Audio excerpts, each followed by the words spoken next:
Despite moments of weakness in Proudfoot's game earlier in the season, he's rebounded in a way this last couple rounds that has left everybody's jaw on the ground. Momentum is clearly on the side of the two-time champion. So can his rivals rally back tonight? We'll find out soon as we get ready to watch round 4 of the Bootleg Racing League's Dirt Street Stock Series.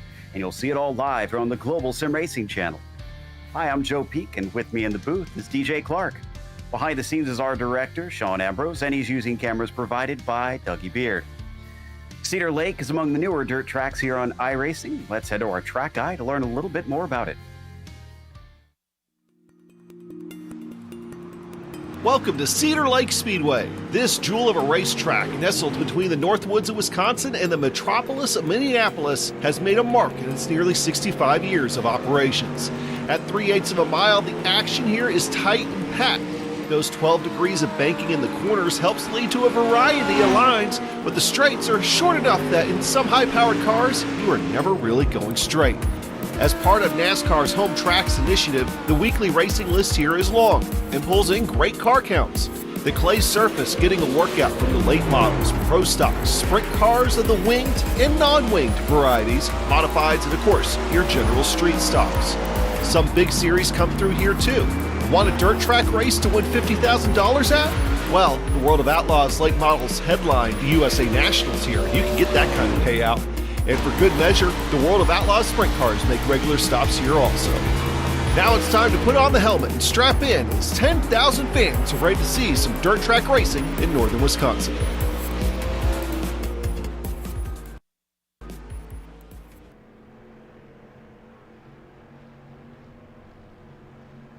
DJ, this is an idyllic little spot, but what can the drivers expect out of this track?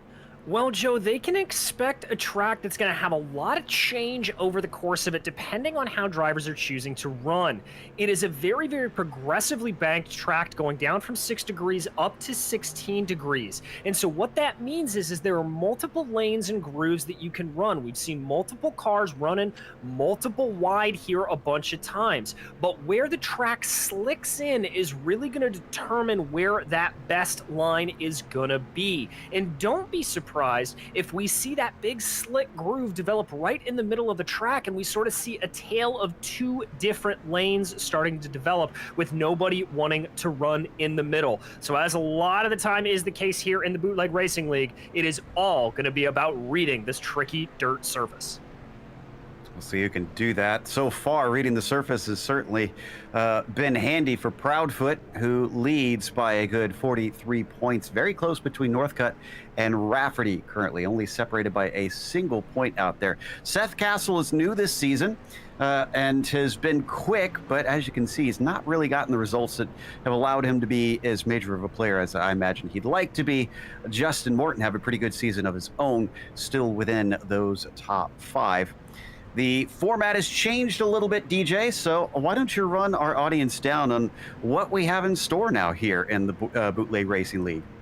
Well, Joe, it is still a heat race format, which means that drivers are going to head out on track here after a 20-minute qualifying session for a 4-lap solo qualifying run. After that, that will determine the heat races. Now, the change starts in those heat races. In that, only the top 2 drivers will advance. All of the drivers will be relegated to the B main, and that B main is now only 8 laps. And then this is the biggest change. 18 cars make the final A main event. If you do not finish in that top 18 by the time the B main is done running, you are out of it tonight. That A main race, though, that is going to be 40 laps. That'll be the only time we see a caution flag get thrown here tonight. And during the course of that, we will have single file restarts only on the last 10 laps. Before that, it'll be all double wide, and caution laps do not count. And right now, we actually have 18 drivers signed in. If anybody else shows up, then someone's going to have to go home after the heat races are completely done. The consolation really will end it for someone. But we'll see if we get anybody else's right now. They're out there trying to put some practice laps in.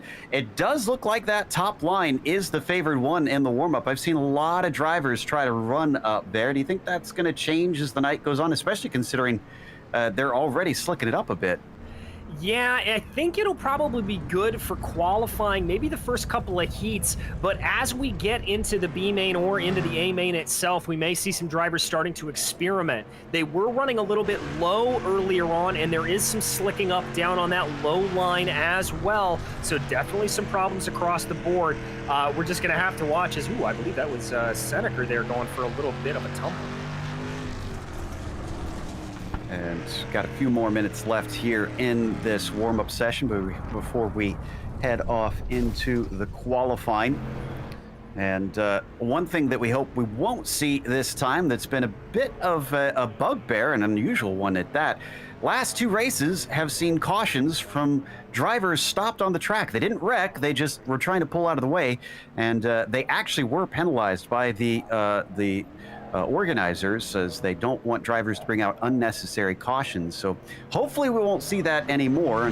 And the good news is we do have a way for drivers to actually completely pull off the track, as the pit exit is right at the entrance to turn 1, I believe. Yes, it is. One of the features of the new tracks that iRacing have put in is that traditional way of coming in and out of the track, having the pits be outside of the circuit. It's been a welcome addition by a lot of these dirt drivers as we ride on board with your current top time here, Jim Revis. This is one of the Jim Beaver esports drivers, getting a little friendly with the wall. He's new to the series this year. We haven't seen him really flex his muscle. Maybe this is the first time we see him get to the tops. Yeah, he's currently leading the warm-up. So, and interestingly, another of our Jim Beaver esports drivers is in second, Rafferty, who's out there right now. It's been something of an invasion of them really coming in, a kind of, I'd almost say a slow invasion. We had one by one them start to pick up, and I guess maybe their friends started to say, hey, it's really fun here, you should come join. Well, unfortunately for the rest of the field, the ones that have joined have all been pretty fast. Indeed, they have, and we sort of had that one season there when we had Rafferty and Proudfoot going at it, and then they sort of switched off seasons, so it's really great to be able to see the two of them competing against each other. We've seen some fantastic racing from them. And Joe, as we ride on board here, you can see just what you were talking about, just how slick that top line is getting. Revis again getting very friendly with that outside wall. A feature of this league is that the track is not going to be reset at any point during the sessions. So what they're doing to it now is how they're going to pick up when they head off to qualifying, and then once it goes from qualifying to the heat races, it will be just as they left it from the qualifying. So it's not going to be refreshed. They're not going to see the line suddenly get turned around overnight, if you will. And if they start slicking that up too much, expect some drivers maybe to migrate to the bottom and try and find some speed down low. We'll see how it develops. This is such an interesting track since it does have that progressive banking like you were talking about, DJ, where every time I come here, I kind of trying to figure out, okay, well, what are some of the talking points? And honestly, it feels like sort of the ultimate middle of the road track. You take your pick. Is it going to be high or is it going to be low? Exactly. It's one of the reasons I really love this addition to the iRacing service is it always throws up a wrench into the works. You can never really figure it out. Right now, it looks like that we've got some pretty slick stuff all the way through the corners on the low line and definitely on the entry on the high line. Looks like the middle's got some area there, but at the same time, there's a lot of brushed up dirt there, so a little bit hard for them to get on. Just gonna have to be for the drivers to figure out as we tick down here with just about 5 seconds left in practice. Yep, so we're gonna head off here into that qualifying session. And as we watch the beautiful fountain in the middle of the circuit, who is going to be able to match their warm-up times? Is Jim Revis going to finally get himself on the pole? Is Rafferty going to be beating Proudfoot now that he is here this afternoon? And currently sitting third in the championship as well. Looks like some of the first ones out on track. Belke, Seneker, I also see Davis out there. Yeah, Justin Morton looks like he may be heading out as well, but we're going to keep our eyes on the 24 of Austin Belke. Little bit interesting, he's going to start his flying lap on the low side. Normally, I would say you go high there to keep up momentum, but he's now going to swing it up high, coming through turn 2. Little bit of a bobble there for the 24. Out of 3 and 4 now. Got to stay off that outside wall or else your lap will get deleted. Cannot lean on that wall. It is considered out of bounds here in iRacing. A 17.0 is not quicker, Belke got a 16.8, and it was a 17.0 for Davis's Osborne. Wow, so the number 8 car is suddenly quick here. He's about 1,000th faster than Bobby Rafferty. Wow, that is something I did not expect to see from Osborne, but way to go there for the number 8. Yeah, that thousandths of a second there. You see Castle and Seneca coming in behind. Still a lot of big names left to come out. J.R. Shepard, Northcutt, Proudfoot, all of them waiting to come out as well. Osborne, what you could consider part of the rival team to the Jim Beaver Esports here in the Bootleg Racing League. The Dirt Panda team is trying to be close to them in the timings as Northcutt went up to second, parks it, and is going to come out for another lap. And Revis is backing up his pace in the warm-up. He just went to the top. All right, there we go. Jim Revis starting to establish some dominance here. Let's see if he can go any better on the next lap. Waiting for anything to come in here. Still waiting for times from Brandon Proudfoot and J.R. Shepard, although I am seeing that Proudfoot is in the car getting ready to go on track. Yeah, he's out there and on his warm-up. Revis for his third lap, not finding any times. Not been anywhere near that 16.2. As the last one going to give him anything. Rafferty was not able to improve enough to overtake him as the 21 rides the high line very close to the wall through mid-corner. Will it count? It will, but it will not be faster. And Proudfoot just went to second. I was going to say, Proudfoot not able to beat him there. We're going to jump over to the 22. He's also riding that high line. Looked a little bit more controlled there, but not able to go any faster as of right now. But if the things stand as the way they are, we only have J.R. Shepard. You have to put in a time. It's a Jim Beaver 1, 2, 3. Unbelievable stuff here from the JBE team. This time it was clean. Experimenting with the low line 16.3. Shepard's now out on track and puts himself into 8th on his first lap. Last one for Proudfoot is going to be hugging the bottom line. Is he going to be able to go one better? No, he's not going to be on the overall pole. Shepard's second lap, not an improvement in that 98. No, and we've seen this from a lot of drivers that after you do that first lap, things just start to cool down a little bit. Not able to improve there again for JR. So he's looking at 8th place right now. But Joe, look at that top 5, separated by just over 1/10 of a second. So close here at Cedar Lake. Really is. Can Shepard join them? No, he cannot. That is it for qualifying. Everybody who's... No, actually, I take that back. Bobby Hayes has only done a single lap. First one good enough for 5th place. He's back out on track to see if he can do one better. And hugging what looks like a middle line. Yeah, we'll have to see if he tries it on that. Looks a little slow there on that low side, but let's see if he can get across the line with something. Not able to improve there is Bobby Hayes. Within about 1/10 of his first lap. This is the last one. So the 13 swings it around turns 3 and 4. Once again, middle to low that he is favoring. Crosses the line, and it's a 16.5. That won't do it either for him. Okay, then. So that is our qualifying over, which means that the heats will be set here in just a bit in New Richmond, Wisconsin. What kind of race will we have today? Nobody's going home. All 18 drivers will be able to take part in the feature here this evening. The question is, where are you going to be starting? And as we now switch over to the heat session here, waiting for that actually to work its way through. There we go. Timer finally clicked down to 0-4. So that gives us the first heat of the night. Going to be Jim Revis, who is going to be starting on that pole. Billy Northcutt will be to his outside. Newcomer Osborne starts from the 3rd place.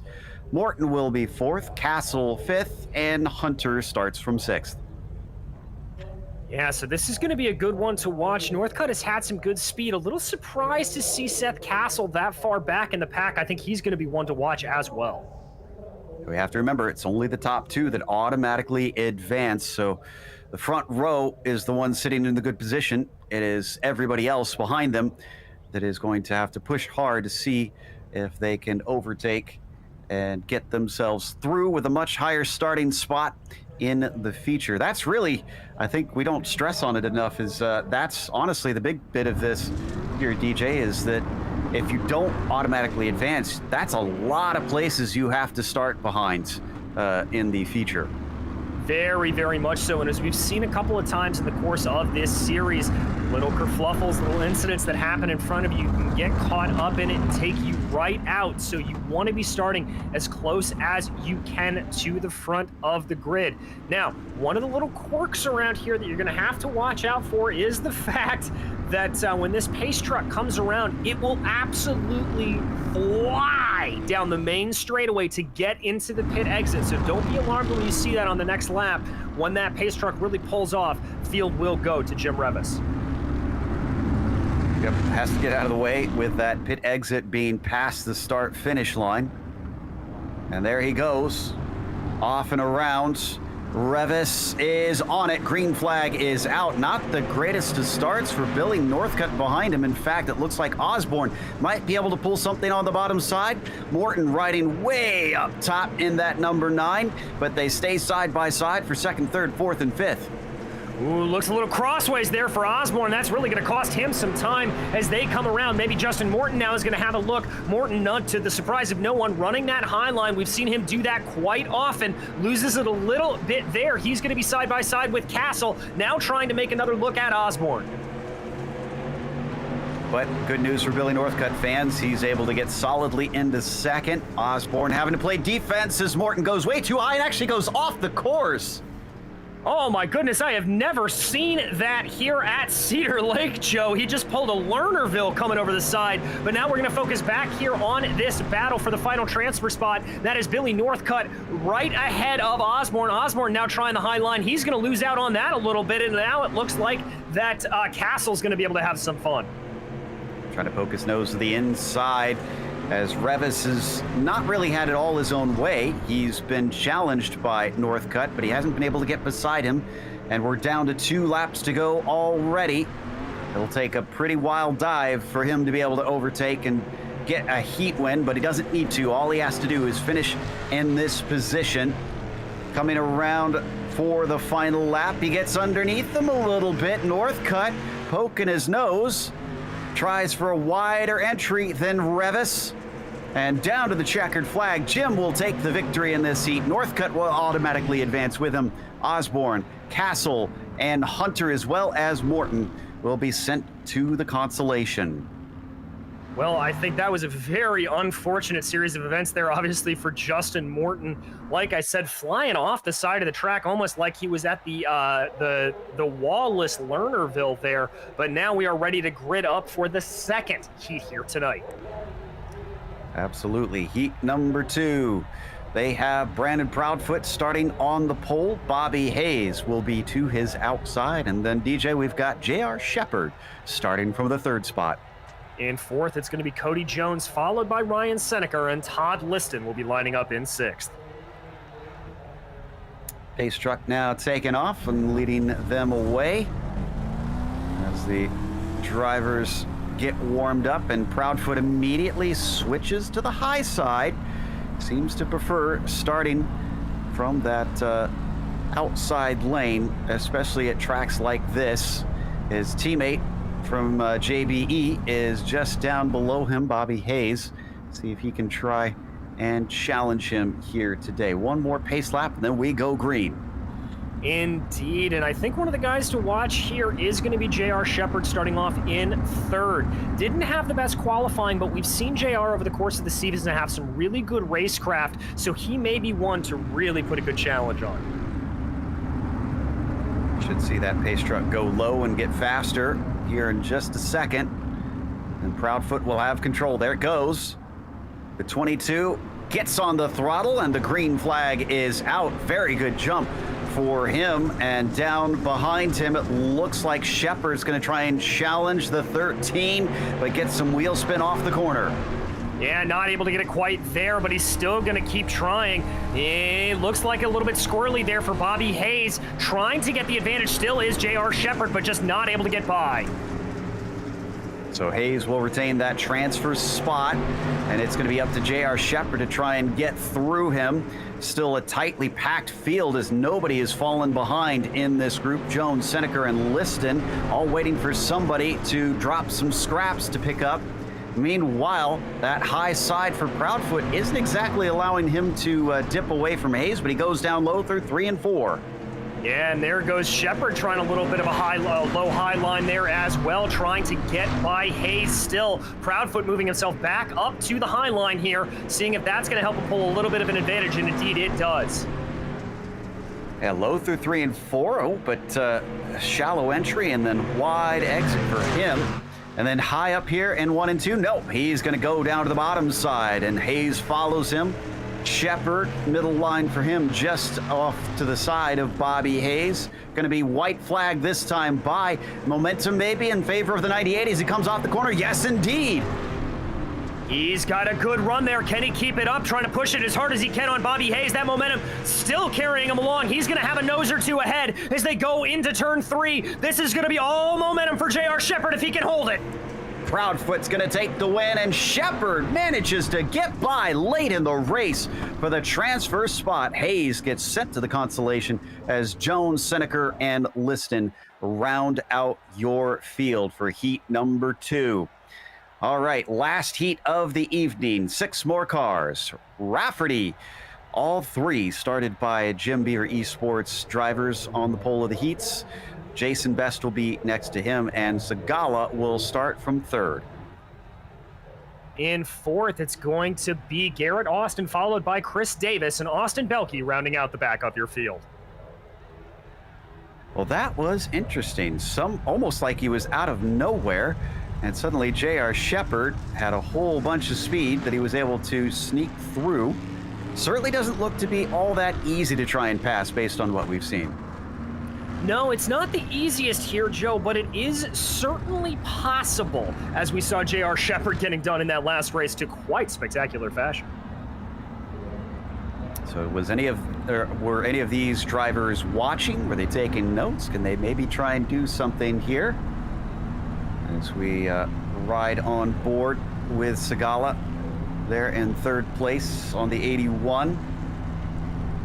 See if maybe he can get a jump. It was from 3rd place that Shepard came up into 2nd. So just one tantalizingly close spot for him to try and get through. Pace truck is going to peel away. There it goes. And green flag is out for Bobby Rafferty. As he sends it down into turn 1, he is clear, but so is Jason Best, who is outside. The 47 gets away from the 81 of Sagala. Does indeed. Little bit of chaos there in the back. Sagala maybe trying to make a move down onto the inside, but not making it happen there. Jason Best really going low there, trying to challenge Bobby Rafferty. He's got a little bit of line, but just not enough momentum as they come off, but a good battle back for P3. That slicked up line is getting wider and wider in 3 and 4, but it's still not all the way up on the high side. Seems like drivers not liking it over there as much as here in 1 and 2. Best still seeing if it gives him a little more speed, as both of them now duck down low through 3 and 4. And Rafferty is way up against the wall on the exit. Yeah, that's not a great sign for Rafferty, but he's still able to keep it together. Things looking like they're calming down for our top 2 here with Rafferty and Best. They're going to cross the line here with 2 laps to go. Sagala and Davis, though, still looking a little bit feisty behind. Yeah, that 3rd place looks like it is up for grabs. It's Davis chasing, Sagala in front in the blue, black, and red. 2 laps to go now, and our top 2 have a comfortable spot to transfer through as long as they can make it to the finish. Davis just trying to get himself something better for the consolation race potentially as he goes way high. Will that give him anything on Segala? Doesn't look like it. The checkered flag awaits for Bobby Rafferty. It's not just pole in all three of the heats, it's the wins in the heats for Jim Beaver Esports drivers as Rafferty takes victory. Best will advance. Then it's Segala, Davis, Austin, and Belkey rounding out the field, taking us off to the consolation race here with 12 drivers taking part. All 12 will be able to go through, though. And unfortunately, Jesse Osborne, who's set to start on the pole, is not in the session right now. So I don't think he'll be able to take part. Bobby Hayes will start in second with Joe Segala from third, as Seth Castle will be fourth. Then it's Cody Jones, P5. Chris Davis rounds out the top half of the field in sixth. In seventh, it's going to be Stacy Hunter, followed by Ryan Seneker in eighth, with Garrett Austin and Justin Morton rounding out the top 10. Todd Liston will line up behind them with Austin Belkey in 12th. And again, everybody will advance to the feature from here, but this will determine your starting spot from essentially 7th down to 18th position in the feature race. Understanding that the 34 of Garrett Austin's paint scheme was actually designed by his wife.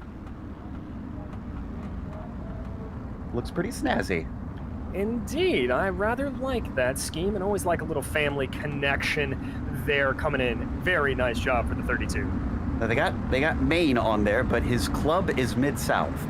So, yeah, Maine lobster, which does sound good. I just had dinner, but I could go for some lobster right now if I'm honest. Yeah, a little bit of Maine lobster coming in there, some wicked lobster, but we're ready to go racing here, and that's the wrong accent to be because we're here in Wisconsin and the pace truck's about to pull off. Ooh, yeah, we're gonna get going. So as Segala gets ready to get on it, and the 81 has a good start over Hayes. Remember, Hayes got sniped to the line for that transfer position. He's got to be wanting as high as he can go to try and get by Segala to start from that 7th spot. Behind them, battle for third. Castle to the outside as Cody Jones is squirreling around. I thought for sure Seth Castle was going to have a good line there, but he got a massive wiggle coming off of turn 4. Oh, that's somebody around. I believe that's Seneca around in the back. No caution, though. He's going to get it going, but he's going to be way behind, unfortunately. And Segala still leading. Boy, look at him spread out here through turn 1, way up on the high side. Castle looking like he's using that momentum very well, but he prefers the middle through 3 and 4, pinching down those 3, almost 4 wide there for a moment. He does get underneath Bobby Hayes, but he's not fully passed yet. I think that was some wise driving there from Bobby Hayes. He chose to go up to that high line, seeing the momentum that Castle got off of 1 and 2. Gonna stick it down there again to see if he can get it. Car's getting a little too sideways, though, for Castle. Just not able to get the drive off the line.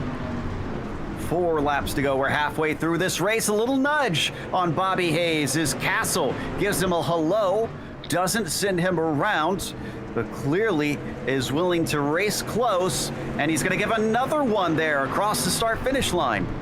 Yeah, and what that's doing is that's forcing Hayes down to the low line. Let's see if he can get up here and cover up Castle. Oh, big bump there between him and Chris Davis as they go into 3. Side-to-side contact. Davis is going to be able to get ahead, but Castle tries to get the launch. He does get it, but he's not going to be able to keep his nose in front of him. 2 laps to go now, and the 3rd place for Davis is looking ever more likely as a bounce off the wall denies Castle that spot. Castle decides to do it. Oh, a little bit of contact there in the back. I think that's Cody Jones and Garrett Austin getting into each other as drivers take the white flag. Joe Segala been leading every single lap so far this race. Hayes, as he rides behind him, hasn't found a way through. Still a battle for 3rd between Davis and Castle, but at the line, Segala wins as Hayes finished 2nd, just barely goes to Chris Davis. Castle in 4th, Morton in P5, Jones 6th, Austin 7th, Belkey, Hunter, Liston, and Seneker, the rest of your field here today. Man, utter disappointment for Seneker in that consolation race. We head off to the warm-up for the feature as the drivers who have not been on track lately get a chance to try and feel things out, and we get a beautiful sunset here in Wisconsin while the drivers do that. Yeah, very much so. One of the things that we do love to see here in the iRacing sim is just being able to look at that gorgeous sunset as it comes in on a dirt track. Now, as you said, Joe, this is a really important time for these drivers. They go out on track here and they'll be able to feel where the grooves are, where it has been slicked in. That's especially important for the guys who did not race in that B main, who haven't been on track for a little bit, looking specifically at Jim Revis. It's been a long time since he's been out. He'll need to feel out exactly where everything is. He looked quick, for sure. So when they get going to that feature race, starting from the pole position, Revis will have a clear track in front of him to try and figure that all out, which could be important as we've seen in recent races. We ride on board with him now, but we don't have every single driver on the circuit. And it seemed like a lot of the dust has been making visibility back in the pack a serious problem. Yeah, it certainly has. A new feature, well, relatively new within the last couple of months to iRacing. It's going to get a little tricky, I think, especially with some of the glare coming off of the sun. If you're back in the pack, you could get a little boxed in on what it looks like. Absolutely. So we've been riding on board with Revis, and yeah, that sun's still there. I think after a few laps, it should go down under the horizon, because right now we're just before 8 p.m. virtual standard time.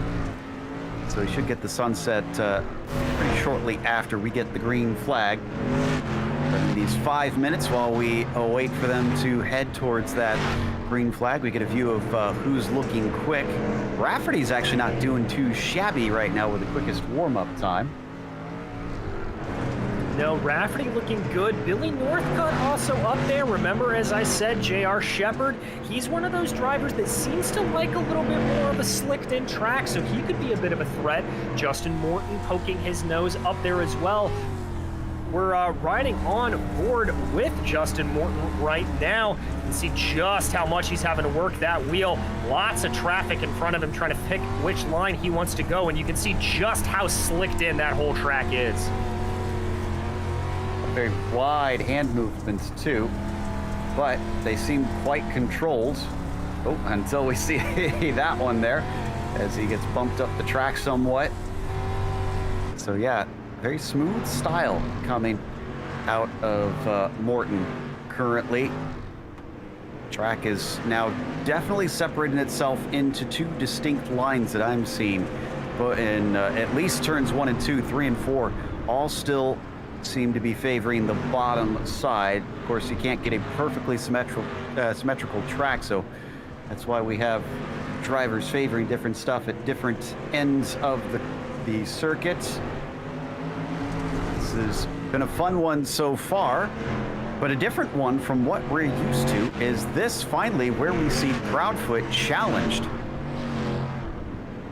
It very well could be, Joe. You know, we're used to seeing him start off a little slow and then just get strong as the night goes along. We always talk about him being a big rhythm driver, but not liking what I'm seeing out of Brandon Proudfoot down in 7th. This could be a bit of a problem for the 22.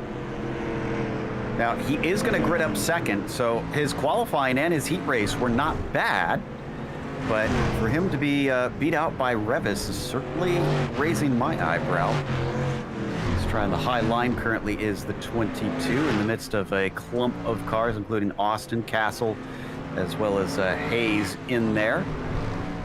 All of them just doing what they can to experiment here in the warm-up session, since there's really no penalty for that. Just try and figure out what works and what does not, while not letting your opponents see what works.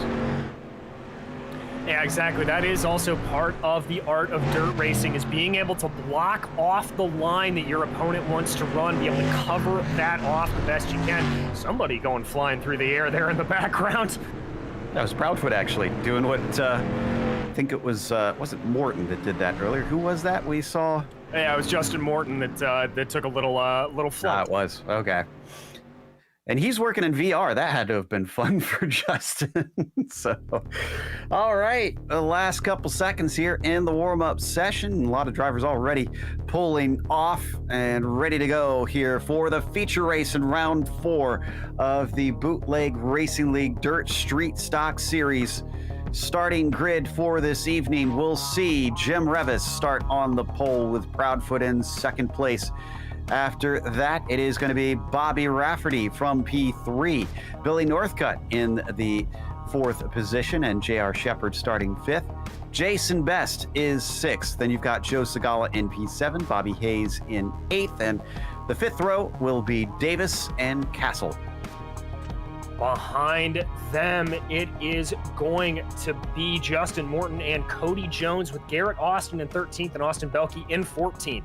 Row 8 will be Stacy Hunter, followed by Todd Liston, and row 9 will be rounded out by Ryan Seneker. And unfortunately, it looks like Jesse Osborne has still not been able to connect to the session, so he is going to be a DNS for this feature race. That's a bit of a shame.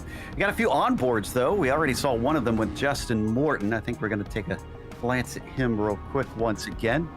Oh, no, we're going to take a look at Seneker instead, starting from the 17th spot, so very back of the grid for him.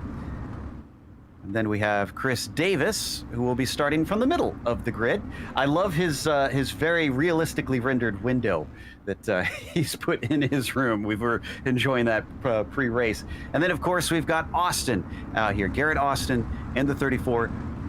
Or excuse me, Austin Belke, rather. Wrong Austin. That we've got starting from 14th, so one position off from Garrett. As we've got the green flag, and Revis is going to lead his teammates down into the first couple corners, just glancing the outside wall. The 22 follows him on the high side. Rafferty low, but Rafferty's going to lose out, I think, and fall to 3rd. Yes, he is. He's definitely going to try to keep it in there, though. But, oh, they're still side by side coming down the main straightaway.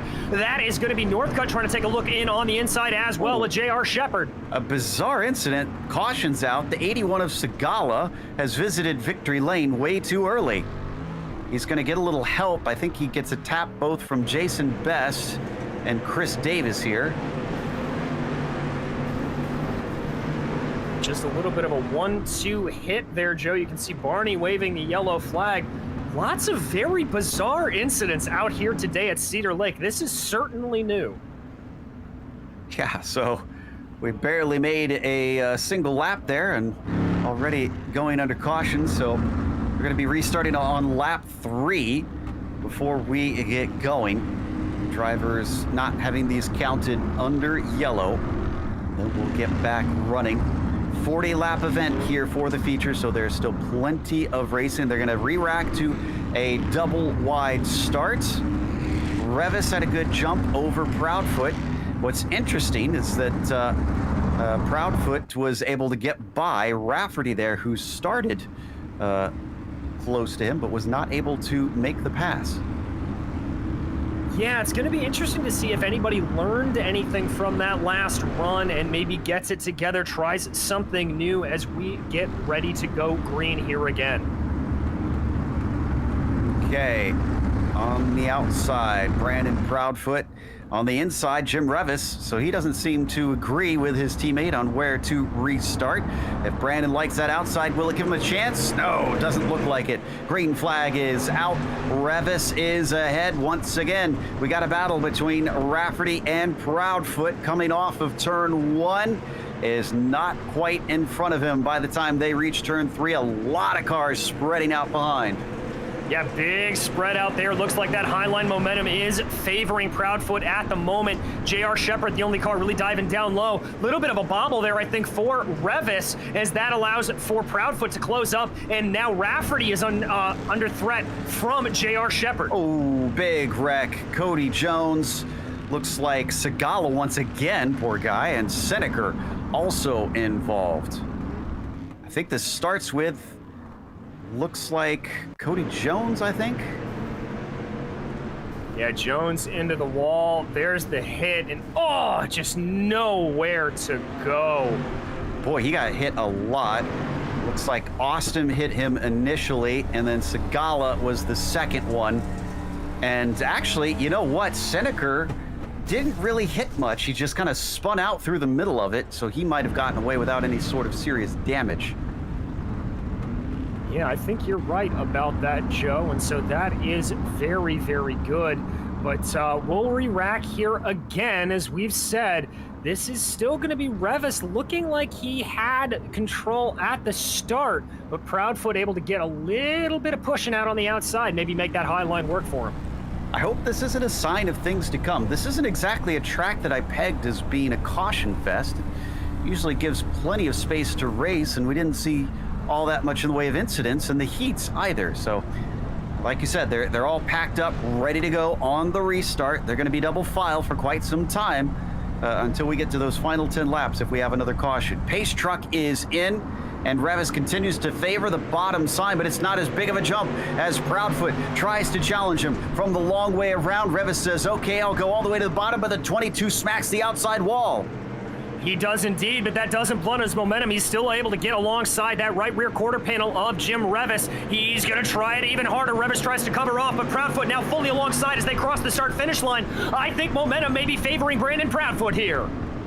He's going to slide up in front of him. He wants to, and he does. He manages to block off the line of Brandon Proudfoot, but Proudfoot ducks underneath down through 3 and 4. Revis out accelerates him, getting involved. The non-Jim Beaver esports driver, Billy Northcutt, as he is just behind Bobby Rafferty down below him, wants to get on the podium and ruin their fun. He does indeed, but we've got another yellow out here tonight. Austin Belke is involved. Castle's turned around on track. This starts with Seth Castle and it looks like Jason Best. All right, so let's spool up this replay here. Here you see Best getting a little bit squirrely. Yep, into the side of Castle. That gets Belke. 1, 2, 3. Is that Segala again getting a little bit more damage in the 81? It is indeed. And unfortunately for Stacy Hunter, he had nowhere to go in that wreck and wound up kind of plowing into things. This is from Belke's perspective. Yeah, I mean, there was just no choice in the matter for him. Winds up getting collected, but the good news is it looked like a very slow and subtle hit for him, so I don't think he'll suffer much damage. But we now have a change where Northcutt is going to be starting underneath Rafferty instead. He did get that spot. He was ahead when the yellow flag came out. All right, so breaking up the Jim Beaver esports party there a little bit is Billy Northcutt. Let's see if he's able to make that inside line work like Jim Revis has been off of the start. Revis, oh, he's just not getting the cut over Proudfoot this time. Last 2 restarts have been a little bit less distant between our top 2. Coming around the outside once again, denying him the top side. Is Revis going to regret continuing to pit that bottom lane down across the line? It was Proudfoot who led that lap. But his rear end got into the wall a little bit there, into able to still hold on to it. He's going to be fully ahead by the time they dive in. And here comes almost 3 wide there in the back between Rafferty, Northcutt, and Revis. This is an absolute hornet's nest. Whoa, that's haze going off. Wow, another driver with issues with the outside walls here. And he winds up out in the pit lane because of that. Still a battle between Northcutt and Rafferty for the 3rd position. Northcutt working the low line in the black machine. The yellow and blue is Rafferty up high, tries to pinch him down on entry, looking for the exit, and he's got a decent one. He does, but they've got to be careful. They may get a little bit boxed in there by Jim Revis. Certainly Billy Northcutt did, as he's going to have to check up. That's going to give some momentum back over to Bobby Rafferty on the high side. Behind them, a good battle. It was shaping caution. up before we got another yellow. Segala again, Austin in there, and Seneker. I'm kind of amazed that Segala is still out there running. I don't think he's taken his free repair yet.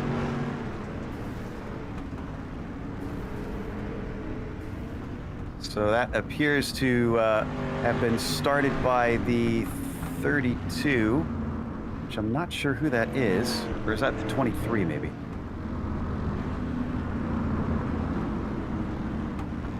That was Austin.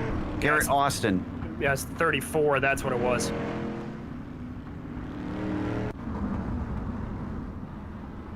Yeah, trying to see. Only driver that's taking a free repair so far is Jason Best. Everybody else is still running on their original car they began this race with. We get double file once more. Still on only lap 12 of this event. Look at how much the track has changed, though. That slicked up line goes from top to bottom. Yeah, there was almost no nice, moist dirt for any of these cars to run on, so very, very tricky conditions. Everybody's going to have to be very careful as this field continues to shrink, but we get ready to go green. This time they started as they were before, but it was Proudfoot on the high side who gets to decide when they go. Underneath him, Revis, just not quite there. Slots back in just in front of his teammate Rafferty. Rafferty can still hold the high line if he wants. No, it's going to get denied. They go single file for the top three. Yeah, tail got a little slippery there coming out of four. Bobby Rafferty behind them. A good two-way battle between J.R. Shepard and Billy Northcutt. But there comes the momentum coming back for Bobby Rafferty. He's going to try it around the outside here of 4. That's a very high line for Brandon Proudfoot. And a pretty high line for Rafferty, too. As down at the bottom, Revis still hugging the bottom side, but not able to do anything with it. He's gone from attacking for the lead to defending just to retain that second place. We ride with Rafferty, and he'll be able to slot in front of him. Tries to get underneath him, but he put way too much steering in it. Has to cut down. Yeah, may even been a little bit of contact there. I thought for a second J.R. Shepard was going to be able to have a run. He tries to stick on more of a medium line here, and that's going to come back to bite him as Revis is able to keep a little bit more momentum. But again, that's Rafferty going down low, trying to keep the car low, and now he's got a nose ahead. Momentum not as much as I would have expected for Revis. They're side by side into 3. This is beautiful news for Proudfoot, who's easily going to be able to pull away as those two battle side by side, and it goes in favor of Revis, denying Rafferty that second spot, who gets into the back of him coming through 1 and 2. A little bit of incidental contact there between teammates. I think he just missed it, barely missed the braking zone, as it were, as now they're going to be single file. Looks like J.R. Shepard now has his eyes set ahead on the 77, with Billy Northcutt not too far out of the equation as well. And Liston is the latest driver to work his way over the outside wall of 1 and 2. So he finds himself into the pit lane. They need to put some fencing there or something for these drivers. Underneath, Billy Northcutt having to play defense over J.R. Shepard. Oh, but there he goes, trying to play 1-2, and that was a big check up in front from Bobby Rafferty as he tries to fight a little bit more up with his teammate. But we're going to ride on board with Justin Morton here as we watch this battle between J.R. Shepard and Billy Northcutt. Riding the high line. Let's see if he's just as smooth here in the race itself. Big sweeping motions with the wheel. Not seeing a lot of back and forth, although now he's starting to saw somewhat. Morton watching both of them running high and low. He can get the best information, seeing which one works and which one doesn't. Yeah, he really can, and they look pretty evenly matched right now. Morton, whoa! Chris Davis coming in on a massive slider behind him. I think he's going to be lucky he wasn't looking in his rearview mirror on that. Now Morton's going to dive down to the inside, maybe see if he can get a little bit of a jump there. He's going to be able to be alongside J.R. Shepard as they pull off a 3.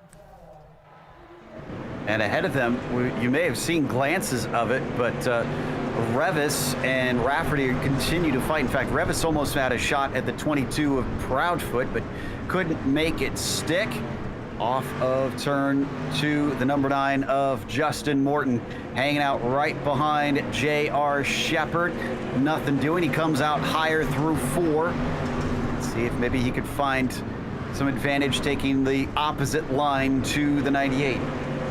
Yeah, it doesn't appear to be working there. It looks like he lost a little bit of distance. JR looked like he was going to dive it in pretty low there on Billy Northcutt, but that didn't exactly pan out. Northcutt now continuing to drive ahead at that Jim Bieber trio. We now have a little bit of an interesting thing coming on, though. We've got Cody Jones, some lap traffic up ahead. That could create a little bit of turmoil for our leaders.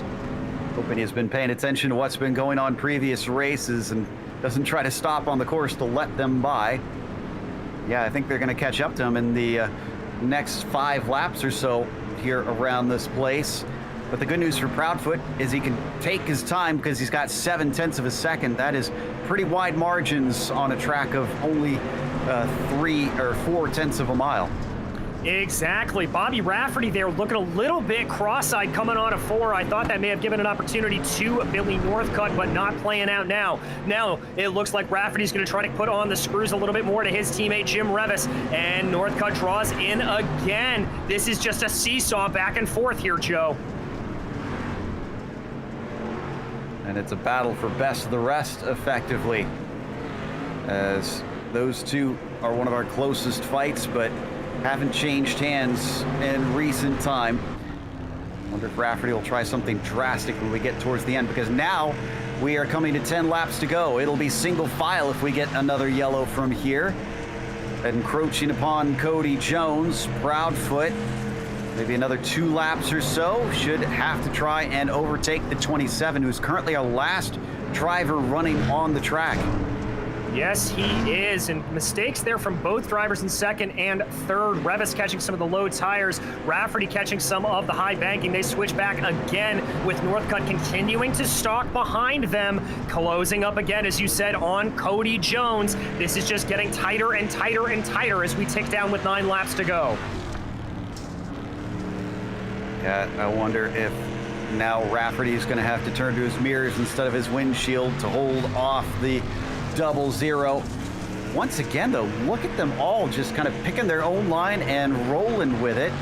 Ooh, down to the inside, maybe down to 3. Northcutt gets underneath the 77, but isn't able to launch it off the corner. No, he got a little too sideways there in the slicked up stuff, not able to get the launch off the line that he wants to. It looks like the best chance he's going to have here is maybe just trying to use some of this traffic as a pick. That's Cody Jones and Stacy Hunter ahead of them, forcing all drivers to go high, crossing the line here with 6 to go. Down low, Hunter just making sure that he's not involved. He's not in a race with Cody Jones either. They're on different laps. Oh, almost going 3 wide behind them. As you can see, Northcutt to the bottom, Rafferty in the middle, and Revis on the high side. Revis is going to have the clear track comparatively to those around him. Rafferty sees the writing on the wall, follows him, and Jones going to leave just enough space for the pair of them on the backstretch, now into 3 and 4. He's not really doing them many favors. No, he's not, and there he gets very sideways, almost takes out Billy Northcutt in the process. Northcutt some good avoidance there, but that actually may help him to be able to get around. Not able to get a move there done, but Jim Revis looking very, very squirrely off of 2. That may be the attacking opportunity that these drivers behind need. 3 laps to go now for our drivers. It's coming down to the end of it, and Proudfoot is ready to make a clean sweep this season, as he's looking for victory number 4, and Rafferty gets turned. And that was Northcutt that got into him. Stacy Hunter, that lap traffic just kind of got in the way. Look at this, Joe. Just the wrong place at the wrong time, unfortunately. Yeah, 3 wide is difficult in the best of conditions, and poor Northcutt wanted to go lower, but a car was there, and Rafferty is the one that winds up paying for it. Great avoidance by everybody behind. Jones, Morton, and Shepard had to try and pinch it as low as they could go to stay out of him. Rafferty having to get the car off the wall to try and get himself back and running. Where did he wind up, though?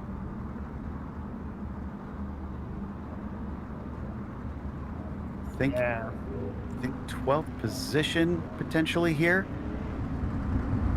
That looks about right. We'll have to see how everything shakes out. But Joe, remember, we are in the last 10 laps, so this is going to be a single file shootout to the end.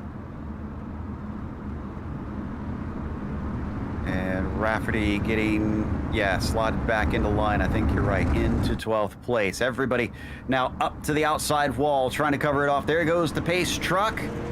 Green flag is out. Proudfoot at the lead of the race. He got beat to the pole by Revis, but he's not going to be able to beat his teammate here in the race.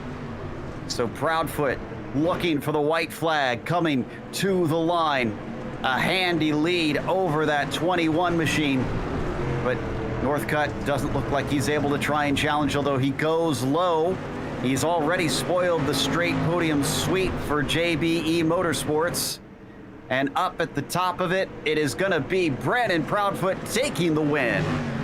Behind him, it'll be Jim Revis and Billy Northcutt, with J.R. Shepard and Justin Morton rounding out your top 5 in what can only be described as a very, very chaotic race here at Cedar Lake.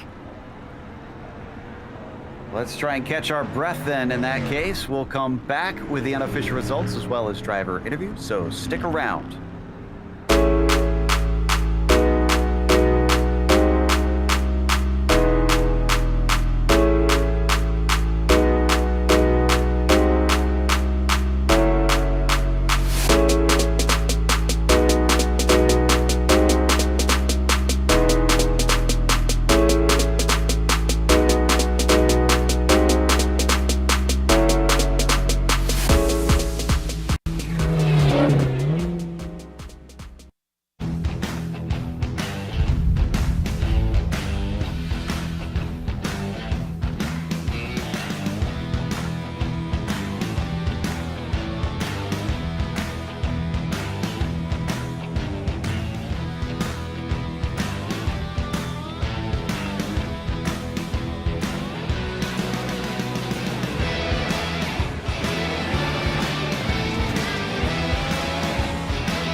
Welcome back to Cedar Lake Speedway. We just watched round 4 of the Bootleg Racing League's Dirt Street Stock Series. Brandon Proudfoot was our winner, despite not being quickest in the warm-up or the heats.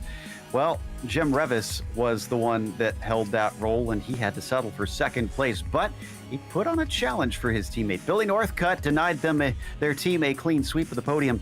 He finished in third, with J.R. Shepard finishing 4th position. Justin Morton was 5th, followed by Davis in the 6th spot. Seth Castle, P7 for him, as Joe Segala, despite a night where he was in just about every caution we could have called, still managed to be 8th place in the end. Seneker was 9th, and Rafferty rounds out your top 10.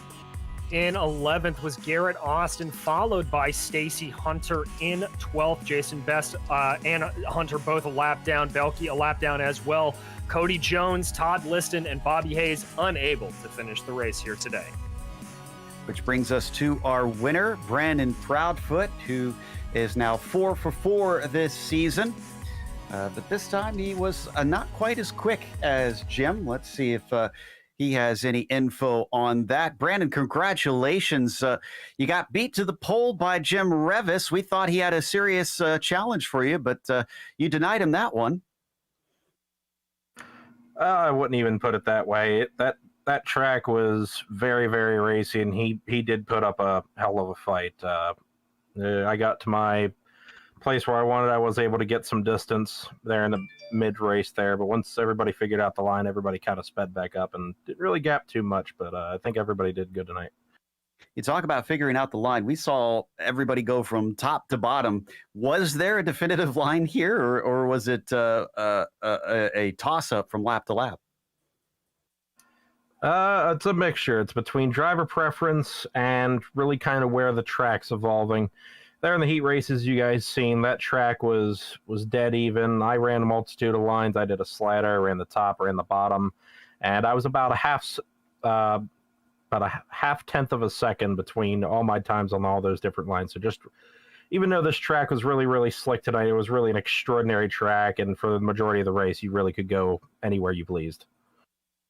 Well, that gave us some fascinating battles throughout, and at 4 for 4, I'd say you've got that mojo back, sir. You have not been beat. Williams Grove going to make it 5 for 5.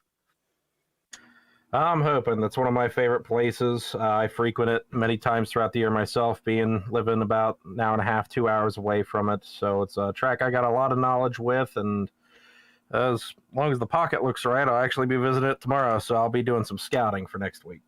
All right, sounds good there. Home track for our two-time champion, Brandon Proudfoot. We'll see if he can get another emotional home victory as we now talk to Jim Revis, and DJ is caught up with him. Well, Jim, you started off on pole, but just kind of fell back there through what looked like a very challenging track to read and drive. Jim, you have a copy on me? There we go. Forgot I was on push to talk. You're all good. Looked like that was a pretty challenging track out there to drive as it was going around. But talk me through that one, man. Started on pole and just kind of fell back a little bit, it looked like. Yeah, I was, I don't know how to put it, but I didn't have enough kahunas to ride up there by the wall like Brandon did. I was afraid of going over it, so I was trying to stay low, and then I couldn't pull him coming out. Just didn't have the gear for that. But all in all, like I said, it was a good race. JBE cars top 3 there for 90% of the race, so can't complain. Well, that's good to hear from you. I mean, what was your read of the track? Did you think it was going to stay as low as it did, or were you just kind of hoping that it was going to go one way or the other? Or just, I mean, talk me through how were you reading it outside of being scared of running high? Well, from the start, of course, low line and slider line in 3 and 4, that's the line you normally run. And then this track always goes high in 1 and 2. With open sets, you can kind of gear it so you can run the bottom. But with, like I said, with 1 and 2 getting that high and that big of a berm on it, it was iffy for me. And then 3 and 4, it was still the slider line, and you just had to be gentle on the gas, kind of feather it until you got car mostly straight. And after that, then it was just full throttle all the way down, then ease off and hope to God you didn't go over the berm.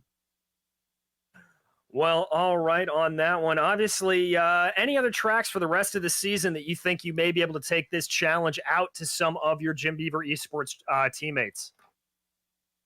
I really haven't looked at the schedule. If we got Volusia, Lanier, Llama Land, those are all my good tracks that I run a lot at. Knoxville,